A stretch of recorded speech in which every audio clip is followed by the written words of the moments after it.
Water treatment കോഴ്സുകൾ കഴിഞ്ഞാൽ ഏതൊക്കെ തരത്തിലുള്ള ജോബ്സാണ് ലോകത്ത് അവൈലബിൾ ആയിട്ടുള്ളത് എന്ന പ്രസക്തമായ ചോദ്യം വിദ്യാർത്ഥികൾ ഞങ്ങളോട് ചോദിക്കാറുണ്ട്.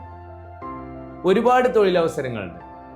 Industrial waste treatment technician, lead sewage plant operator, liquid waste treatment plant operator, waste treatment operator, waste water treatment operator, water plant operator, water treatment technician തുടങ്ങിയ പ്രതിവർഷം 8 ലക്ഷം മുതൽ 15 ലക്ഷം വരെ ഇപ്പോൾ തന്നെ ശമ്പളം കിട്ടുന്ന ഒരുപാട് തൊഴിലവസരങ്ങൾ ഇന്ന് ഇന്ത്യയിൽ അവൈലബിൾ ആണ്. വിദേശത്താണെങ്കിൽ പെർ അവർ $49 ചുരുങ്ങിയത് കൊടുത്തെങ്കിൽ കഴിവുള്ള ഒരു ടെക്നീഷ്യന് കിട്ടിയത്. അതിവേഗം വളർന്നുകൊണ്ടിരിക്കുന്ന ഒരു ഇൻഡസ്ട്രിയാണ് വാട്ടർ ട്രീറ്റ്മെൻറ്റ് ഇൻഡസ്ട്രി. അതുകൊണ്ട് തന്നെ KCK വാട്ടർ ട്രീറ്റ്മെൻറ്റ് ഇൻസ്റ്റിറ്റ്യൂട്ടിൽ പരിമിതമായ സീറ്റുകളിലേക്ക് അഡ്മിഷൻ തുടർന്നുകൊണ്ടിരിക്കുന്നു.